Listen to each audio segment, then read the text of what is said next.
오늘은 마가복음 12장 말씀을 통해서 말씀을 깨닫는 지혜와 응답받는 기도의 은총이 우리에게 넘치게 될 줄로 믿습니다.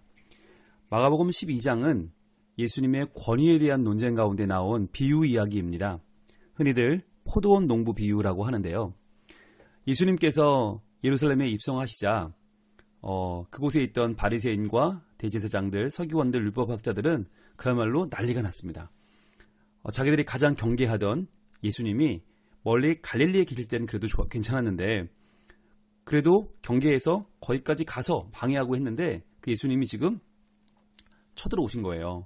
자기들의 종교적인 기득권을 가지고 있던 예루살렘으로 쳐들어오신 겁니다. 그러니까 막 긴장을 해서 예수님께 쫓아가서 막 당신 무슨 권세로 이런 일을 하느냐, 당신 무슨 당신이 힘이 있어서 이렇게 성전을 마음대로 정화하고 이렇게 회파하느냐, 이렇게 예수님께 시비를 걸었죠. 그때 예수님께서 하신 말씀이 오늘 마가복음 12장의 포도원 농부 비유입니다. 자, 보겠습니다. 1절, 예수께서 비유로 그들에게 말씀하시되 한 사람이 포도원을 만들어 산 울타리로 두르고 즙자는 틀을 만들고 망대를 지어서 농부들에게 새로 주고 타국에 갔더니, 이렇게 시작을 합니다. 자, 주인이 나와요. 포도원의 주인이 등장을 하는데, 여러분, 포도원 주인이 어떻게 했다는 것을 예수님이 잘 알고 계세요. 너무 잘 알아요. 왜 알까요? 예수님이 포도원의 주인이기 때문이에요. 즉, 하나님께서 천지를 창조하시고 그것을 사람에게 맡겨주셨잖아요. 너희가 이름을 짓고 너희가 정복하고 다스리고 세상을 맡아라 주셨단 말이에요. 그런데 그럴 때 주인이 누구냐? 그것을 만드신 분이 주인이죠. 창조하신 하나님이 주인이시죠. 그 하나님과 함께 태초에 천지를 지으신 예수 그리스도, 내가 주인이라는 거예요. 그래서 예수님이 너무나 본인의 마음을 잘 알고 본인의 행하심을 잘 설명하시는 거예요. 자, 한 사람이 있었는데 포도를 만들었다는 거예요. 포도원. 이 포도원은 구약에서 하나님 백성인 이스라엘을 가리키는 비유적 표현으로 굉장히 많이 등장하는 표현이에요. 그래서 포도원이라고 그러면 유대인들은 이미 다 알고 있어요. 아, 포도원? 포도원을 만들었어? 하나님이신데? 포도원? 그럼 우린데? 라고 알고 있는 거죠. 산 울타리로 두르고 즙자는 틀을 만들고 망대를 지었다. 그렇게 해서 다 자신이 열심히 하나하나 만들었다는 거예요. 그렇죠. 하나님이 다 지으셨죠. 이 이스라엘이 동쪽으로 흐르는 요단강이 있고요. 남쪽 헤브론 산지에 고지대들이 있고요. 바산 골란의 고지대에서 초원에서 막 암소들이 자라고요. 이 모든 것들을 이스라엘 백성들이 만든 게 아니잖아요. 하나님 만드셨죠. 이 지정학적 위치인데 하나님 만드셨죠. 다 만든 다음에 어떻게 했어요? 농부들에게 새로 주고 타국에 가버렸습니다. 즉, 새로 주고 갔다는 얘기는 이제 그들이 청직이란 얘기죠. 주인이 아니에요. 그런데 마음껏 사용할 수는 있어요. 왜? 주인이 없으니까. 타국에 가버렸으니까. 자, 그러니까 여기서부터 이제 이 포도원을 농부들이 어떻게 사용하느냐가 굉장히 중요한 거죠. 여러분, 그런데 여기서 한 가지 우리가 알 수 있는 것은 하나님께서 포도원을 지은 포도원 주인으로 본인을 이야기하실 때 구약에는 많은 경우에 긍정적인 내용이 아니었어요. 부정적인 내용이었어요. 그래서 예수님이 포도원 주인의 이야기를 하실 때 이미 그 뉘앙스가 뭐냐면 이미 죄악을 범하고 그 주인의 기대에 못 미치는, 기대에 실망시키는 이스라엘 백성들, 그 당시 종교 지도자들의 삶을 지금 예수님이 유념하시고 말씀하시는 거예요. 왜냐하면 우리 이사야 5장은 뭘까요? 이사야가 특별히 더 예수님을 지금 말씀하시는, 예수님 말씀하시는 이야기를 구약에서 이미 보여준 바 있는데, 바로 하나님께서 이스라엘 백성들을 아주 실망하셨다라는 걸 표현할 때 이 포도원이라는 말을 잘 쓰거든요. 이사야 5장 1절 보겠습니다. 이사야 5장 1절. 네. 같이 한번 찾아볼게요. 5장 1절과 2절 말씀을 같이 한번 읽어보겠습니다. 구약 972쪽에 있습니다. 자, 시작. 나는 내가 사랑하는 자를 위하여 노래하되 내가 사랑하는 자의 포도원을 노래하리라. 내가 사랑하는 자에게 포도원이 있으며 심히 기름진 산으로다. 자, 하나님께서 포도원이 있어요. 심히 기름진 산에 있어요. 어떻게 했냐면 2절, 땅을 파서 돌을 제하고 극상품 포도나무를 심었도다. 직접 땅을 팠어요. 직접 돌을 제하고 극상품 포도나무를 심었단 말이에요. 아주 정말 하나님의 형상을 닮은 하나님의 백성을 심었어요. 자, 그 중에 망대를 세웠고 또 그 안에 술틀을 팠도다. 이제 다 해줬어요. 모든 걸 다 해줬어요. 마치 오늘 마가복음 12장 1절과 똑같죠. 그런데 결론은 뭐냐? 좋은 포도 몇 개를 발았더니 들포도를 맺었도다 그랬어요. 좋은 포도 맺기를 바랬다. 즉 하나님을 사랑하고 하나님을 섬기고 하나님을 예배하는 하나님 백성을 기대했는데 그들이 들포도였다는 거예요. 하나님 사랑하지 않고 우상 숭배하고 정의와 공의를 버리고 함부로 남을 약탈하고 자기의 배를 채우는 들포도가 되어버렸다는 거예요. 자, 바로 이 이사야 선지자가 노래했던 이 포도원의 노래가 오늘 반복되고 있는 것입니다.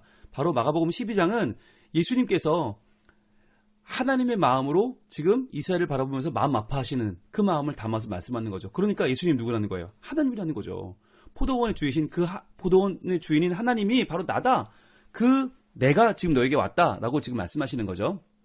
2절입니다. 때가 이름에 농부들에게 포도원 소출 얼마를 받으려고 한 종을 보내미 그랬어요. 때가 이름에 이것이 바로 카이로스거든요.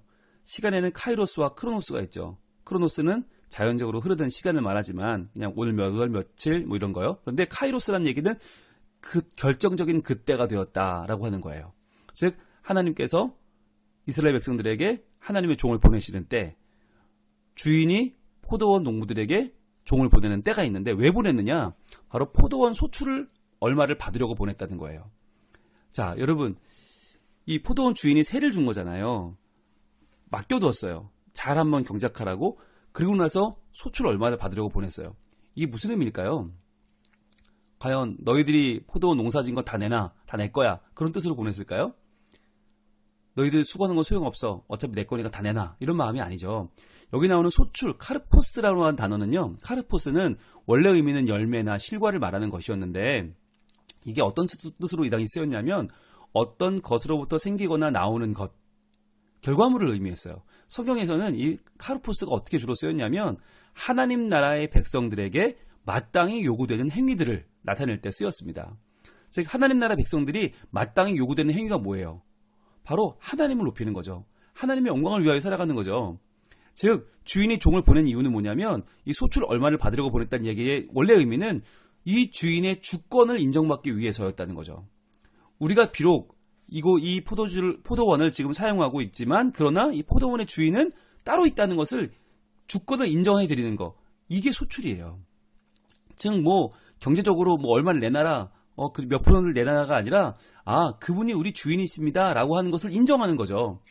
다 맡겨 놓았지만 그러나 아직 통치권만은 주인에게 있다는 것을 강조하기 위한 거죠. 여러분 이게 바로 우리들에게 하나님이 요구하시는 거예요. 여러분 우리가 직장 다니고 학교 다니고 가족 생활하고 먹고 사는 거 여러분 다 우리 마음대로 하잖아요. 다 우리가 주인인 것처럼 살아요. 그러나 우리가 주인은 아니죠. 다 내가 할 수 있지만 다 내 뜻대로 하지만 그러나 하나님 뭘 요구하세요?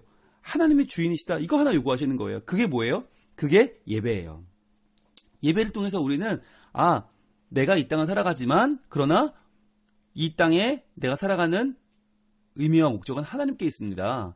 나의 주인은 하나님이십니다. 이거 인정하는 게 바로 예배예요. 그래서 예배가 중요한 것인데 자, 우리는 이 예배를 습관적으로 드리고 있지 않습니까? 정말 주권을 인정합니까? 정말 우리의 삶의 주권이 하나님께 있다고 인정합니까? 아니면 내가 주인이라고 말하고 있지는 않습니까? 3절입니다. 우리는 어떻게 하는지 보여주세요. 그들이 종을 잡아 심히 때리고 거저 보내었거늘 그랬어요. 심히 때렸다는 말은요. 가죽을 벗겼다는 뜻이에요. 어마어마한 말이에요. 거저 보냈다, 헛되게 보냈다는 거예요. 열매 없이 보냈다. 즉 하나님께서 하나님의 백성들 바로 우리들에게 선지자들을 보내십니다. 말씀을 맡은 자들, 예언자들을 보내셔서 하나님의 마음을 전해주시는데 우리는 그 하나님을 인정하는 것을 하지 않고 하나님을 예배하거나 경배하지 않고 우리가 그들을 때리고 거저 보냈다. 그들을 박해했다는 거예요. 4절 다시 다른 종을 보내니 그의 머리에 상처를 내고 능욕하였거늘. 자, 또 하나님은 포기하지 않고 선지자들을 보냅니다. 그런데 우리는 어떻게 했어요? 그의 머리에 상처를 내고 능욕을 했습니다. 또 그들을 하나님의 사람들로 받아들이지 않고 우리 마음대로 그들을 능욕해버렸어요. 왜요? 내가 주인 되려고. 5절 또 다른 종을 보내니 그들이 그를 죽이고 또 그 외 많은 종들도 더러는 때리고 더러는 죽인지라. 하나님은 계속해서 인내하시죠. 인내하시면서 포기하지 않으시고 계속 다른 종을 보내십니다. 여러분 원래요. 이것이 비유니까 이렇지 실제였다면 첫 번째 종을 때리고 심히 거저 보냈을 때 이때 이미 심판이 임했죠. 이미 너희가 감히 내가 보낸 종을 때리고 거저보내? 이때 이미 주인이 출동해서 다 끝내버렸겠죠. 그러나 이것은 비유기 때문에 기다리는 하나님의 마음을 지금 다 보여주고 계신 거예요. 그래서 3절에 종이 왔죠. 4절에 다시 다른 종 왔죠. 5절에 다른 종이 또 왔죠. 또 그 외 다른 종들이 계속 왔죠. 많이 계속 오는데 다 때리고 거저보내고 상처내고 능욕하고 그러더니 죽였다. 때리고 죽였다. 여러분, 이것이 뭐예요? 우리가 하나님을 주권을 인정하지 않는 거예요. 하나님의 주권을 인정하지 않는 거예요. 자, 그런데 6절, 이제 한 사람이 남았으니 곧 그가 사랑하는 아들이라 그랬어요. 여기서 한 사람이라고 하는 단어, 헤이스란 단어는, 헤이스는 하나를 뜻하는 말이긴 한데, 이 하나라고 하는 헤이스가 신학적으로도 굉장히 중요한 말이에요. 바로 유일신 사상, 하나님은 오직 한 분이시다라고 하는 유일신 사상을 나타내는 단어가 바로 헤이스거든요. 그러니까 여기서 말하는 한 사람은 굉장히 중요한 거예요. 바로 독생자죠. 독생자, 유일하신 분, 곧 그가 사랑하는 아들이라. 여러분, 사랑하는 아들이 누구예요? 예수님이죠. 사랑하는 아들이라고 하는 표현이 고유적인 표현입니다. 예수님이 세례 요한에게 세례받고 올라오실 때, 요단강에서 세례받고 올라올 때 하늘에서 비둘기같이 성령이 내리면서 하늘이 열리고 뭐라고 말씀이 나왔어요? 이는 내 사랑하는 아들이라 나왔죠. 내 기뻐하는 자요, 내 사랑하는 아들이라. 그리고 변화산상에서 모세와 엘리야가 나타났을 때, 그때 하늘에서 또 무슨 소리가 들려요? 내 사랑하는 아들이라, 그의 말을 들어라, 말이 나오죠. 사랑하는 아들이라는 표현은 아주 고유한 표현이에요. 예수님을 가리키는 말이에요. 자, 그러니까 이제 유일하신 하나님이 독생자 예수님을 이 땅에 보내주십니다. 어떤 마음으로? 최후로 이를 보내며 이르되 내 아들은 존대하리라 하였더니. 자, 그래도 내가 이 청지기로 삼았는데 내가 만든 포도원의 종들인데 내 아들은 알아보겠지라고 아들을 보냈단 말이에요. 그런데 7절입니다. 그 농부들이 서로 말하되 이는 상속자니 다 죽이자. 그러면 그 유산이 우리 것이 되리라 하고. 무서운 사람들이죠. 이 당시에 이런 법이 있었어요. 당시 법에 의하면 이 땅이 있는데 상속자가 없는 땅이나 아니면 3년 동안 주인이 소출의 이익을 받아가지 않는 땅, 즉 주인이 3년 동안 버려놓는 땅은 그 경작지가 소작인의 소유가 되는 법이 있었어요. 예, 굉장히 놀라운 법이죠. 그런데 이미 3년 동안 소출의 이익을 주지 않았잖아요. 그러니까 이제 자기께 거의 됐어요. 이제 상속자만 없으면 이 땅 우리께 되겠다 싶은 거죠. 그래서 이들은 지금 주인의 주권을 부정하고 자신의 주권을 주장하는 행위를 지금 하려고 마지막으로 상속자를 죽이자라고 결정한 거죠. 그래서 8절, 이에 잡아 죽여 포도원 밖에 내던졌느니라. 여러분, 이것이 바로 예수님이 이제 십자가에서 죽으시고 피 흘리실 것을 완전한 선명히 보여주신 거죠. 이것은 누가 봐도 부인할 수 없이 바로 이 당시에 종교 지도자들이 예수님을 죽일 것을 이미 아시고 지금 말씀하고 계신 겁니다. 여러분, 오늘날 우리는 어떻습니까? 우리는 과연 예수님이 우리에게 오시면 그분은 어떻게 맞아들일까요? 우리는 와, 예수님 오셨어요? 예수님 정말 기뻐요 라고 할까요? 여러분, 우리가 만약에 내 것을 충분히 누리고 있다면 우리는 예수님을 거부할 수도 있어요. 왜? 내가 내 것 누리는 게 더 좋은데? 예수님 왜 굳이 오셨어요? 예수님 좀 나중에 오시지 그러셨어요? 라고 할 수 있단 말이에요. 내가 내 소유가 더 좋고 내 지위가 좋고 내 명예가 좋고 내 행복이 좋으면 예수님이 그만 못해 보이는 거예요. 그러니까 예수님을 죽여서라도 내 행복을 유지하고 싶은 거죠. 그런 마음이 들 거란 말이죠. 무서운 일이에요. 여러분, 복음은 무엇입니까? 복음은 내가 가진 그 어떤 것보다 예수님이 중요하다는 거죠. 여러분, 여기 보세요. 이 포도원의 농부들은 지금 무슨 오해와 착각을 하고 있냐면 주인의 아들에게 어떤 행위를 하는 것, 그러니까 주인의 아들을 맞아들이는 것보다 이 땅이 더 중요하다고 생각하는 거예요. 여러분, 주인의 아들을 잘 맞이하는 게 중요해요? 이 땅을 내가 갖는 게 중요해요. 여러분, 이 땅은요, 내가 가질 수 없어요. 오히려 내가 주인의 아들을 환대하면 주인의 아들이 나한테 이 땅을 더 오래 잘 소작할 수 있는 기회를 줄 수도 있어요. 아니, 정말 운이 좋으면 그 주인의 아들이 나에게 이 땅을 줄 수도 있어요. 그러나 내가 여기서 주인의 아들이 아니라 이 땅을 선택해버리면, 내가 여기서 땅을 선택해서 주인의 아들을 죽이면 나는 영원히 이 땅을 소유할 수 없죠. 그런데 지금 그 어리석은 선택을 유대인들이 하고 있다는 거예요. 자, 그래서 이에 잡아 죽여 포도원 밖에 내던졌죠. 마치 그 당시 예루살렘 성 밖에 골고다에서 예수님 죽여서 시체를 거기서 이제 매장하는 것을 보여주는 단어죠. 9절입니다. 포도원 주인이 어떻게 하겠느냐? 자, 포도원 주인이 어떻게 하겠어요? 뻔하죠. 와서, 그렇죠. 그분이 오는 날, 종말의 때죠. 그 농부들을 진멸하고 다 죽인다는 거죠. 헛된 꿈을 꿨던 자들. 내가 이 아들을 죽이면, 내가 이 소출을 안 주면 내가 이 포도원을 내 걸 만들 수 있겠지. 헛된 꿈을 꿨던 자들은 진멸해버린다는 거예요. 여러분, 우리가 주인이신 하나님을 제대로 섬기지 않고 복음이신 예수님을 무시하면, 그분을 외면하고 내 삶에 더 집중하면 우리는 다 진멸당할 것입니다. 이게 현실입니다. 그리고 어떻게 해요? 포도원을 다른 사람들에게 주리라. 다른 사람들. 처음에는 그 종들에게 주었어요. 맡겼어요. 그런데 그들이 너무너무 하는 행동이 정말 복음과는 정반대로, 주인의 뜻과는 정반대로 주인을 인정하지 않고 자기네들이 주인 되려고 하니까 어떻게 해요? 그들을 다 진멸하고 다른 사람에게 주었다는 거예요. 즉, 그 당시 종교를 가지고 있던 자들이 누구예요? 종교 지도자들. 이제 그들의 것을 빼앗아서 오히려 무시받던 서민들에게 넘겨져 버리죠. 기득권층, 그들이, 남자들이 햄하고 어깨 피고 다니던 자들, 그들에게서 빼앗아서 누굴 줘요?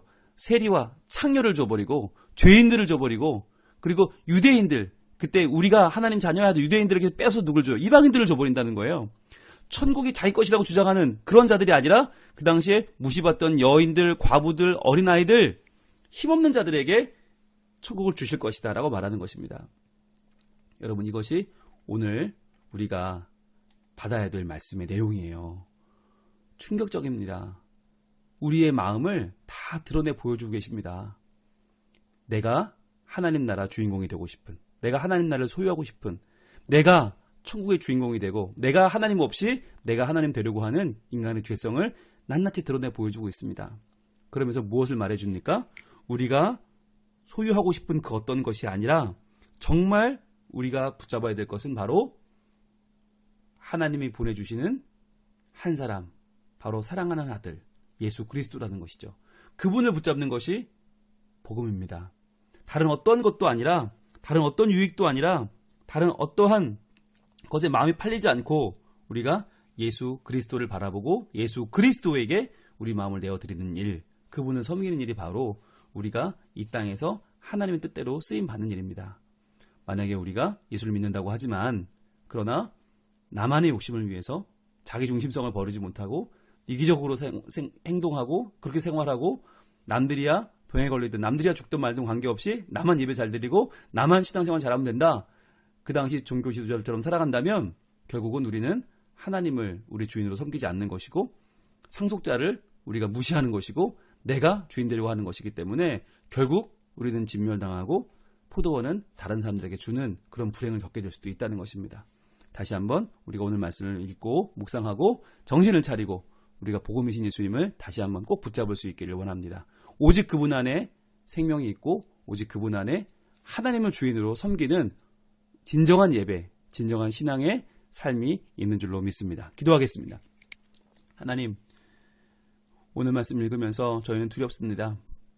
하나님이 맡겨주신 이 땅에서 우리는 어떻게 살고 있는지, 하나님이 맡겨주신 가정, 하나님 맡겨주신 포도원인 우리 교회, 우리의 일터를 우리는 어떻게 지금 사용하고 있는지, 우리 주님을 온전히 주님으로 모시고 있는지, 주님의 주되심을 인정하고 있는지, 내가 주인 되려고 소출을 거부하고 내가 주인 되려고 독생자 예수님을 거부하는 그러한 못난 모습은 아닌지, 그러한 죄인된 모습은 아닌지 돌아보게 됩니다. 주님, 우리 연약함을 용서하여 주시고 예수님을 올바로 따르는 올바른 복음의 삶을 살게 하여 주시옵소서. 그래서 오늘도 저희들 맡겨주신 이 삶을 열심히 살아 오직 주께 영광 돌리며 주님의 이름에 찬양하며 그분을 경배하며 높이는 온전한 예배자의 삶을 살게 하여 주시옵소서. 예수님 이름으로 기도합니다. 아멘.